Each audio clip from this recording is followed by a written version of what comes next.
Dumako muna tayo dyan sa lugar ng Bataan. Meron po kasing babae dong naubusan ng pagkain daw sa kanilang bahay. Abay, umakyat sa NGCP Tower sa Balanga City. Mula sa Arimin, Bataan, may detalye Radyoman Mike Sigaral. Mike! RNN Live Report!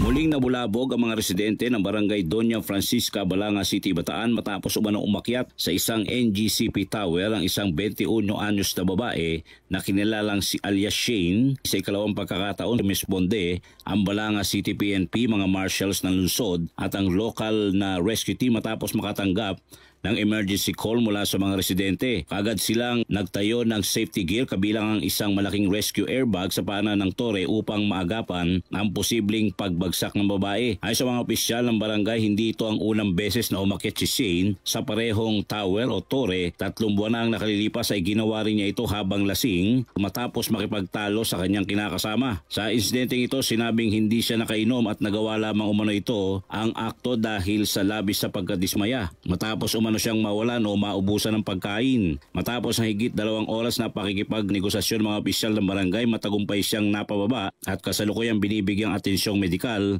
at psikolohikal. Kasama sa Bataan, Radyoman Mike Sigaral, Tatak, Armen.